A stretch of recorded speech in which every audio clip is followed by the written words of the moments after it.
अस्सलाम वालेकुम and welcome to Q&A with PJ Mir. आपने देखा है कि डेरा इस्माइल ख़ान और फैसलाबाद में क्या हुआ। आज उस पर कुछ थोड़ी सी बात होगी, लेकिन ये जो हुआ है ये कुछ ठीक नहीं हुआ और मैं समझता हूँ कुछ तो बड़ा एक अंडरस्टेटमेंट है, लेकिन इसके ज़िम्मेदार कौन है इस पर भी आज हम बात करते हैं। मेरे साथ यहाँ बैठे हैं इस वक्त सेक्रेटरी इंफॉर्मेशन पाकिस्तान मुस्लिम लीग कामिल अली आगा, उनके साथ हैं minister for law Punjab Rana Sanaullah, मेरे लेफ़्ट साइड पे हैं ताहिर महमूद अशरफी और ये हैं चेयरमैन पाकिस्तान उलमा काउंसिल, और उनके साथ हैं अनवर अख्तर जो कि सेक्रेटरी जनरल है मिनहाजुल कुरान और सेक्रेटरी जनरल है पाकिस्तानी अवामी तहरीक। और यहाँ मेरे साथ DSNG पे हैं इस वक्त फैसलाबाद से साहिबजादा फजल करीम जो कि प्रेसिडेंट हैं JUP। इनसे मैं सबसे पहले शुरू करता हूँ बात। अस्सलाम वालेकुम फजल करीम साहब। वालेकुम सलाम। ये जो हमने सानिया देखा है जो टेलीविज़न पे और बड़ी वायलेंस इसकी हमने देखी है, ये इसकी वजह क्या है, ये क्यों है? बिस्मिल्लाहिर्रहमानिर्रहीम। शुक्रिया मीर साहब। आप जानते हैं कि नबी अकरम सल्लल्लाहु अलैहि वसल्लम की यौम विलादत को मुसलमान इज्तिमाई तौर पर पाकिस्तान और पूरी दुनिया के अंदर मनाते हैं। बाज़ हज़रात जलसा ईद मिलादुन्नबी और जुलूस ईद मिलादुन्नबी करते हैं और बहुत सारे हज़रात जो हैं वो सीरतुन्नबी के इज्तिमात करते हैं। मैं ये समझता हूँ कि ये एक मंसूबे के तहत डेरा इस्माइल ख़ान फैसलाबाद डिस्ट्रिक्ट गुजरात और सरहद के बाद इलाकों के अंदर फ़िरका वाराना फसादात को हवा देने के लिए एक ऐसे मुक़द्दस यौम का इंतख़ाब किया गया जिससे उम्मत मुस्लिमा के सर पाकिस्तान और पूरी दुनिया के अंदर झुक गए। और मैं ये समझता हूँ कि नबी अकरम सल्लल्लाहु अलैहि वसल्लम की विलादत बासआदत पर तो मुसलमानों को खुश होना चाहिए था, और यही वजह थी कि एक साल से मैं बराबर ये कह रहा हूँ कि जो इंटरनेशनल इन्वॉल्वमेंट है पाकिस्तान के अंदर एक्सट्रीमिज़म की, उसको ख़त्म करने की ज़रूरत है। और ये एक हकीकत है कि फैसलाबाद में ईद मिलादुन्नबी सल्लल्लाहु अलैहि वसल्लम के जुलूस के ऊपर फायरिंग की गई और मिलादुन्नबी सल्लल्लाहु अलैहि वसल्लम का जो पोर्ट्रेट था जिस पे नबी अकरम सल्लल्लाहु अलैहि वसल्लम की दरबार शरीफ की छवि जो है वो बनी हुई थी, उसके ऊपर डंडे बरसाए गए और वो रूट बहुत पुराना रूट था। हमने पहले कई मरतबा कहा है कि इत्तेहाद और इत्तेफाक के मुजाहरा करने की ज़रूरत है, लेकिन बदकिस्मती से बाज़ अफराद जो है एक्सट्रीमिज़म को हवा देने की फ़िक्र में मुब्तला है।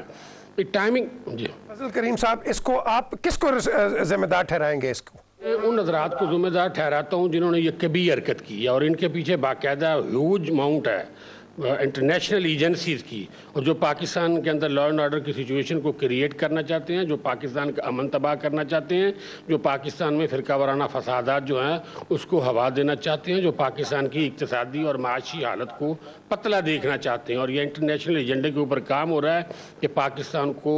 गैर मुस्तहकम करो। अब आप अंदाज़ा फरमा लें कि नबी अकरम सल्लल्लाहु अलैहि वसल्लम की ज़ात मुक़द्दसा के शान में निकलने वाले जुलूस के ऊपर जो फायरिंग हुई और उसकी टाइमिंग देखिए ना, 12 बजे के बाद फैसलाबाद, 12 बजे के बाद डेरा इस्माइल ख़ान, 12 बजे के बाद NWFP में टाइमिंग एक थी। इसको अब हुकूमत का ये काम है कि हुकूमत इस टाइमिंग को ढूंढ कर जो अफराद हैं जिन्होंने ये कभी अफ़आल किए हैं उनको करार वाकई सज़ा दे ताकि मुसलमानों के जज्बात जो मजरू हुए हैं उसको ठंडा किया जा सके। आप ज़रा इधर ही ठहरिए, आपने जाना नहीं है। मेरे साथ यहाँ है ताहिर महमूद अशरफी साहब, आप हैं चेयरमैन पाकिस्तान उलमा काउंसिल। अब इन्होंने बड़ा क्लियरली कहा है कि ये जो लोग हैं जो कि एंटी पाकिस्तान, एंटी इस्लाम और जो मुल्क में दहशत गर्दी फैलाना चाहते हैं। पीजे साहब, ये जो वाक़या हुआ है गुज़श्ता साल भी इसी जगह पर इसी जुलूस के अंदर से मस्जिद पर फायरिंग की गई, जिसकी इस वाक़े से 3 दिन पहले बाकायदा एप्लीकेशन देकर इतला दी गई इंतज़ामिया को कि पिछले साल ये वाक़या हुआ था, मस्जिद पर फायरिंग की गई थी, हमें ख़दशा है कि ये दोबारा होगा। कमिश्नर को, RPO को, सबको बताया गया और जब ये जुलूस मस्जिद के बाहर पहुंचा वहाँ पर दोबारा इन्होंने पथराव मस्जिद पर किया, उसके जवाब में मस्जिद से भी पथराव हुआ और उसके बाद आप ये देखें, ये तो आपस का तसादुम था। उसके बाद थाना जलाया गया, اس کے بعد مولانا ضیاء القاسمی کی رہائش گاہ پہ جا کے یہ میں آپ کی سامنے یہ وہ قرآن کریم ہے جو سینکڑوں کی تعداد میں جلائے گئے، اور صاحبزادہ فضل کریم صاحب کو یہ تو یاد آ رہا ہے کہ جی یہ یوم ولادت کا جلوس تھا، یوم ولادت کے جلوس میں لوگ پٹرول بم لے کر آتے ہیں، یوم ولادت کے جلوس میں لوگ 7 پٹرولوں کے گیلن لے کر آتے ہیں، اور پیچھے صاحب بڑی مزہ کا خیز بات ہے کہ تھانے کو جلاتے ہوئے جو 2 لوگ پکڑے گئے اسپاٹ سے، 2-3 لوگ، ان میں ایک صاحبزادہ صاحب کا سیکٹری ہے، جس کو بعد میں آر پی او فیصل آباد یہ کہتا ہے کہ صاحبزادہ صاحب کے پریشر کے اوپر میں نے اس کو ریلیز کر دیا۔ مولانا ضیاء القاسمی کی رہائش گاہ کو جلایا گیا، ان کی لائبریری کو جلایا گیا، ان کی قبر کو جا کے اکھاڑا گیا، ان کے مدرسے پر قبضہ کیا گیا، ان کے اساتذہ کی رہائش گاہوں کو لوٹا گیا، اور سب سے زیادہ گندی حرکت یہ کی گئی کہ ان کی عورتوں پہ جا کے ان لوگوں نے ہاتھ ڈالا جن کو کہا جا رہا ہے کہ یہ محفل میلاد کے جلوس کے لیے آئے تھے۔ مجھے بتایا جائے کہ محفل میلاد کے جلوس کے لیے آنے والا اپنے ساتھ پٹرول بم لے کر آتا ہے، فاسفورس لے کر آتا ہے، اپنے ساتھ کیمیکل لے کر آتا ہے۔ بیسیکلی یہ وہ گروپ ہے جس گروپ نے کراچی کے اندر 10 محرم کے سانحے کے بعد مارکیٹوں کو جلایا، جس نے یہاں پنجاب اسمبلی کو جلایا تھا، جس نے مختلف اوقات میں مختلف ایک پلاننگ کے تحت ان کے ٹریننگ یافتہ کراچی سے انہوں نے لوگ بلوائے، جنہوں نے ایک دہشت گرد تنظیم کے، جس دہشت گرد تنظیم نے ہمیشہ ان صاحبزادہ صاحب کی سرپرستی میں پروفیسر عطاء الرحمن ثاقب صاحب سے لے کر پروفیسر غلام مرتضیٰ ملک تک کو شہید کیا۔ یہ دیکھیں، یہ قرآن کریم ہے، کیا ان کے منہ سے ایک بار نکلا ہے کہ اللہ کا قرآن جو ہے اس کو جلایا گیا ہے؟ ہم اس کی مذمت کرتے ہیں۔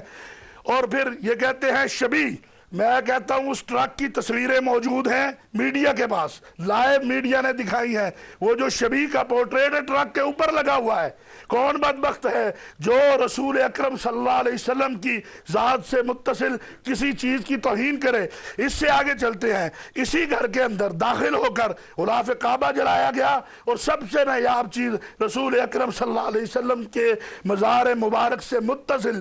شتیر کی لکڑی تھی، اس کو جلایا گیا۔ کیا یہ محفل میلاد کا جلوس تھا یا تخریب کاروں کا جلوس تھا؟ یا میں آپ سے پر اٹیک کیا ہے، میں نہیں چاہتا تھا کہ